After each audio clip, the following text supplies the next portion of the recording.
Greetings and salutations. I feel like that doesn't really work anymore. I need to come up with a new intro of some kind. It's not YouTuber enough, or maybe I need to cut back on the YouTuber. Hi everyone, I'm Video Vomit, and I'm gonna show you some toys today. Yeah, I don't think that one's gonna work either. Hello everyone, I'm your host Video Vomit. I hope you're all healthy and safe out there. I've been meaning to bring back vinyl variations for a while, so today that is exactly what we're going to be doing. I've been recently getting really into vintage vinyl toys, kind of hunting and cherry picking a few things. I'm mostly interested in Hero, Sofubi, Kamen Rider, Ultraman, stuff like that. Shogun Warriors, robots, stuff, all kinds of hero type Sofubi stuff. I think that's pretty sick, and I really enjoy finding it, hunting it down.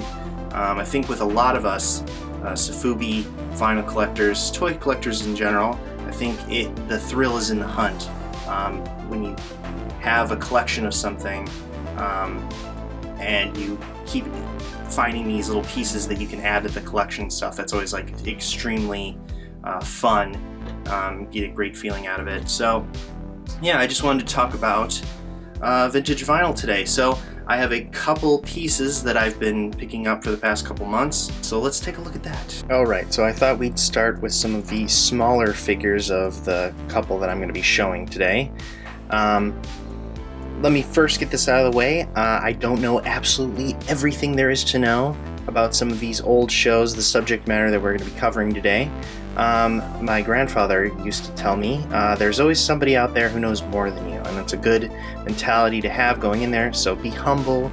So yeah, if I mistake, botch any names, or get any information wrong, please feel free to correct me in the comments, in a polite way, of course. But yeah, I just wanted to get that out of the way, of course. But first, we have two of the smaller figures here, and I got a tape measure.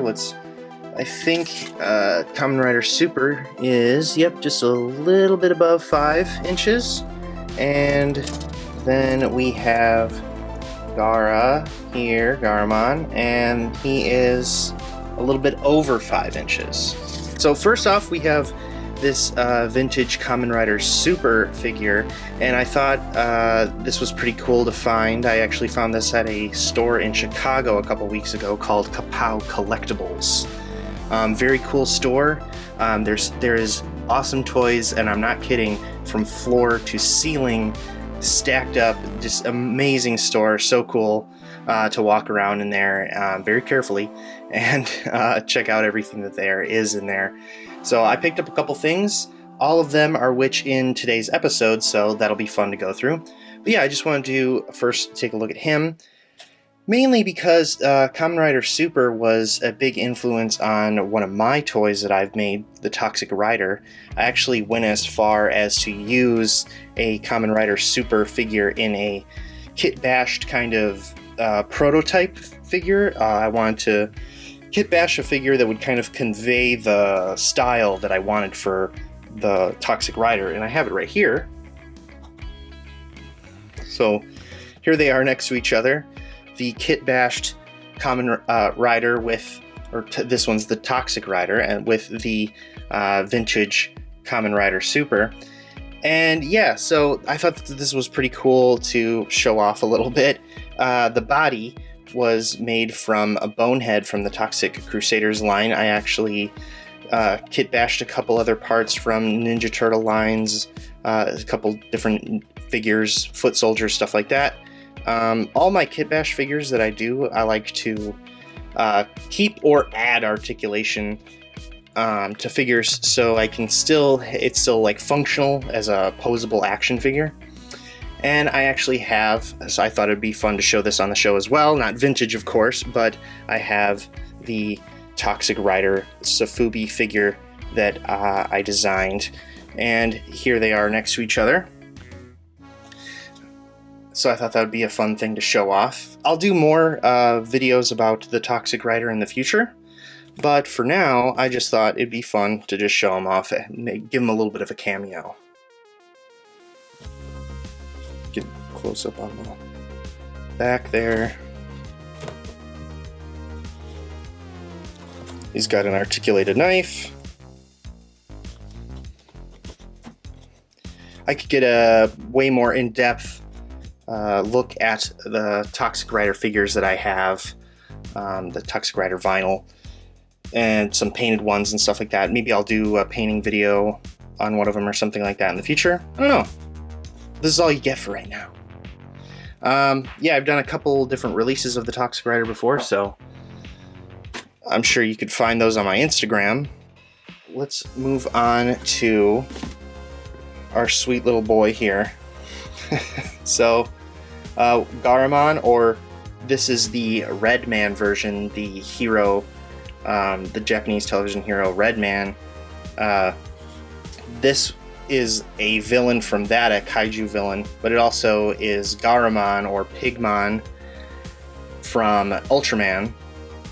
So I think that, if I'm not mistaken, they reused the assets, the suit, for a different thing, but the Garamon it doesn't have arms like this. It's more close to the center of his body.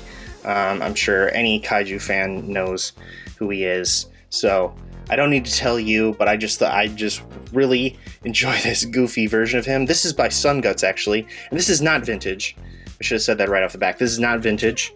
This was made by Sun Guts. I have the header card right here. And I found this on Aftermarket, so I just picked it up. And yeah, I thought he would be a fun... He just came literally today in the mail, so went and picked him up from the post office. So I thought I'd just include him as a last minute thing in this video. I'm not really sure the date on this guy. Maybe there's a date on the header card. None that I can see. Don't know a whole lot about it, but it just really stood out to me. I have several Sun Guts pieces and stuff, but I've never seen this one before. I guess sometimes I'm so focused on other pieces from a different maker that I kind of let other ones slide by or something like that. I don't know, but he's adorable, and now he's in my collection. I love him so much. There we go. Put a close up. So we're going to be moving on to a little bit bigger stuff. So now we have this Marmot Godzilla Sofubi. This thing is insane, it's beautiful, and it's very large. As you can see here, it barely fits inside my diorama photo booth. I could have dug out a bigger photo booth, but it's not that high quality, and I thought, well, instead of futzing around with that and trying to get it all set up and whatever, I just throw them in this, whatever, who cares, let's enjoy the figure. But yeah, the sprays on this guy are incredible.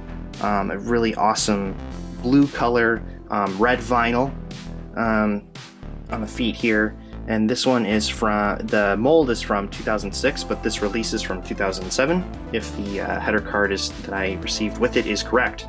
I'll actually show that right now. So here's the awesome header card, even has the fun metallic sticker there, usually on some of the figure's feet or on the header card. There we go, Marmot. And then it says from the 2000 Super Festival. Yeah, hopefully that's right. I don't know. I found this at a Comic-Con in my city in Milwaukee. There's a really awesome dealer there, vendor there, who had lots and lots of awesome Godzilla stuff, Gamera stuff, Kaiju, horror stuff. So naturally, I was very gravitated towards this booth. Came back twice, got two things. I got a Hedorah as well, but I wanted to show off this one just because, again, not really vintage, but just really awesome Godzilla, and I thought this was a pretty good video to put that in. So not all these pieces are vintage per se, but trust me, the vintage stuff is coming. I promise. At the end of this video, there will be actual vintage toys in this video. But I wanted to go over some of the awesome details of this thing, like the gold on here is really well done. The eyes are really well done as well. This face is absolutely beautiful. The eyes are so good looking, as well as the teeth. The way that the light just hits this thing right it looks amazing. I love it so much. So for sizing on this guy, we're looking at about, he's a little bit over 13 inches tall. So yeah, he's pretty massive. He is my biggest Godzilla Sofubi that I have now. I actually don't have that many actual Godzilla vinyl toys or Sofubi. I only have a few. All of them are Marmot. But this was a no-brainer when I saw it. I completely blew me out of the water seeing it at like a local con. So I was like, well, I can't leave without this thing. So got him. Now he belongs with me, and I love it because he sits in my office with a lot of the other Godzilla Kaiju-based Sofubi stuff that I have. So yeah, absolutely love this guy. Now we have another Marmot piece. This is a Mechagodzilla, the MG2, and this one is from 1999. I was 8 or 9 years old at the time when this little bad boy came out, so that's pretty cool. I also found this at the collectible store called Kapow Collectibles in Chicago, so definitely go there if you want to find some cool vintage stuff. Lots of modern toys as well, so yeah, give it check it out if you're in Chicago, if you can. But yeah, I just wanted a cool, original looking Mechagodzilla. Mechagodzilla is one of my favorite kaiju characters from the Godzilla films, of course. Like so many other people, Mecha G is the baddest of the bad, so I love like mechanized robot versions of things. I think that plays well with a lot of people. The thing that really drew me was the sculpt of this thing. I just love the kind of like dopey sculpt that it has. When I say like dopey or weird or like, when I'm basically insulting the toy, or mildly insulting the toy, it means I really love it, because I don't know, like this kind of aesthetic and this kind of style, again, I'm kind of reiterating here. But yeah, I do really enjoy stuff like this. So yes, the sprays on it are really fun as well. I love the blue sprays. It's super classic Mechagodzilla vinyl toy sprays. I love the little small details. I love the face on this one as well. The face detailing is pretty awesome. Just the sculpt, the nose, the horn, the eyes. It's all really, really well done. I love simplistic Sofubi, and this one has very simple sprays, but very effective, very classic.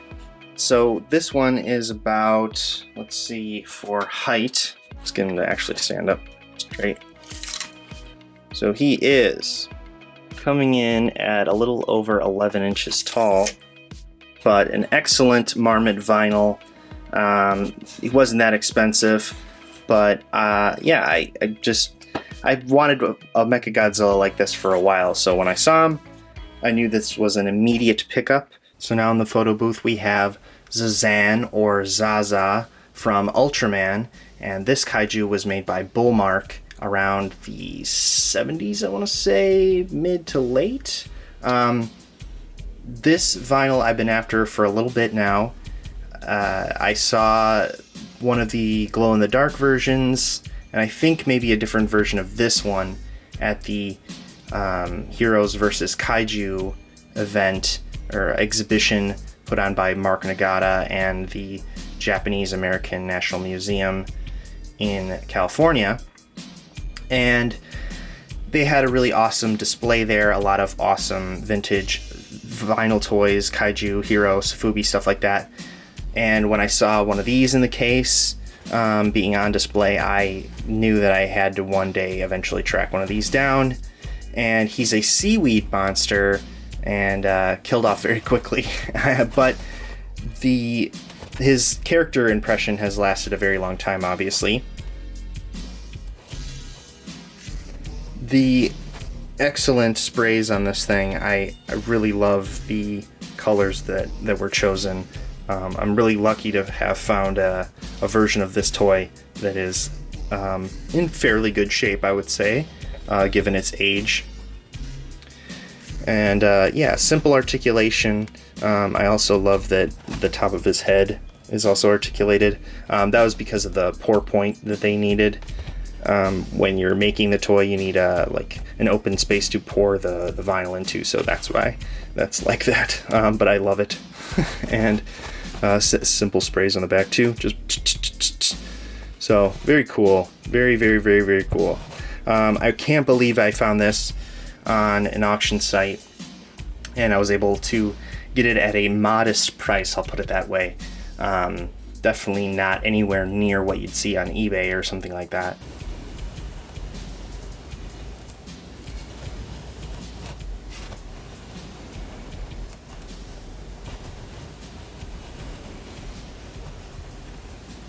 Next up, we have this vintage Bandai Gaiking Sofubi, and yeah, this was super exciting to find on a Japanese auction site, and I collect a few of these vintage Bandai Shogun Warrior pieces, so anytime that I can fill a gap in the collection, I really want to be able to do that. I found one of these a while ago online, but I wasn't able to get it at the time.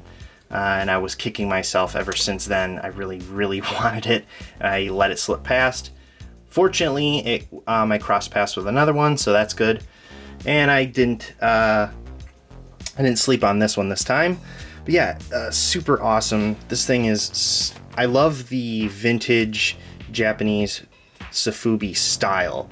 There's something about it that just is so endearing to me, and I just love the life that it has. There's something just about the entire aesthetic of vintage Sofubi just in general that I really enjoy. Also, the way that everything's designed is really interesting. But yeah, I just wanted to get into this figure first. So he is about a little bit over 9 inches with his horns, which are articulated, which I thought was pretty cool. And then otherwise, he's got pretty standard articulation for a Sofubi. Arms and none at the legs here. He actually is cut at the waist, but you can't really turn that. So it's just really the arms here and the horns that have articulation, not even the head does. But the interesting part of this Gaiking Sofubi is that he has a little hole in his back here, and if you've been noticing, he has a different eye. That's actually a little lens, and you can look through that. You can put your eye up to there, and it has like a fisheye sort of effect. It's very foggy now because this toy is very old, but I just thought that was such a cool. It harkens back to like so many different awesome action features and play features and stuff from toys that I grew up with, and I always thought toys that had like little eyeglass things in them and stuff like that, things you could look through, or lights or anything like that, I always thought was really cool. So this definitely stood out to me, so I wanted to get it. And I have some other figures from the same vintage line that I wanted to put next to him. Grendizer. Yeah, so this is Grendizer, and then we have Radine here. And again, if I'm botching the pronunciation, I apologize. But for him, I'm missing his weapons that actually go inside of his shoulders there. He's got 2 holes. But these aren't like crazy rare or anything like that. They're not necessarily super expensive either, but I just really like them and the scale that they're on and everything. So they're very fun, and they're relatively easy to. This one's probably the easiest one to find, I would say. But they pop up every now and again, and I really enjoy trying to find them. It reminds me a lot of when I first started collecting Masters of the Universe classics. The first couple figures that I got, I was like totally obsessed with, like handling them and taking pictures of them and stuff. So it reminds me of back then when you first start collecting something and you don't have that many pieces, and you kind of covet those few pieces in that collection that you have. And so this is kind of I kind of get that same feeling off of these.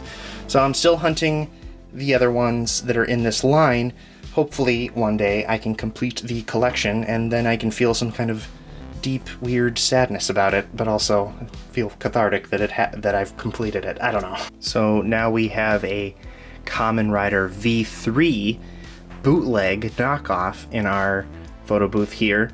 So this is a strange piece that I found on Mandarake. It doesn't have any markings or anything on that. It is a copyright, no copyright vinyl toy, Sofubi. It was under the no copyright tag inside the Mandarake site. So when I saw this, it was at a decent price, so I thought, hey, why not? And I do enjoy bootleg stuff, so, you know, I just thought, why not add it to the collection? So, and I'm very happy with it. It's very clean, and it's really cool, and I really enjoy the sculpt on this thing. Again, I really like oblong-ish kind of sculpts for these vintage toys. I have no idea what the date on this thing would be. But pretty simple articulation again, legs, arms, and head. And this one doesn't have a removable mask. Actually, the ones with the masks are really cool.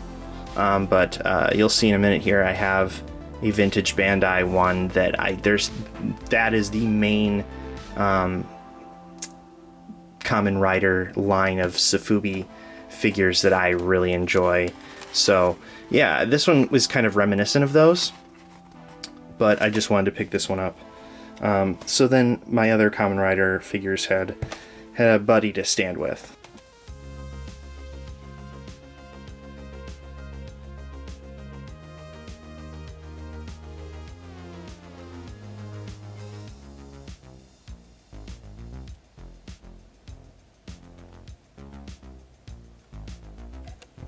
So obviously I had to save the best for last, and this is definitely the best. This is the raddest thing that I found vintage Sofubi wise in a long time. This is the Bandai vintage 70s Kamen Rider Amazon figure, and holy hell am I super excited that I found this. I found it at Kapow Collectibles again in Chicago when I was there a couple weeks ago. And this was in the back display case sitting there, and as soon as I saw it, I knew it was going home with me for sure. And this thing is absolutely rad. The scale is really awesome, but the vinyl color is beautiful. But I think obviously one of the best things about this thing is the incredible paint detail on it.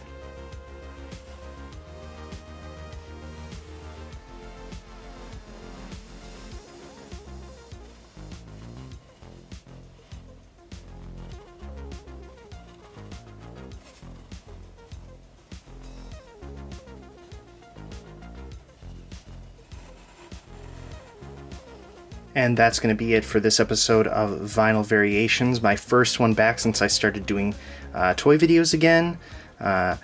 So I want to do more themed stuff. I want to do more themed vinyl variations, so I thought that this was a good opportunity to kind of get that out of the way. And, you know, it might be a little sloppy, but hey, we're doing it, right? We're here. We're doing it.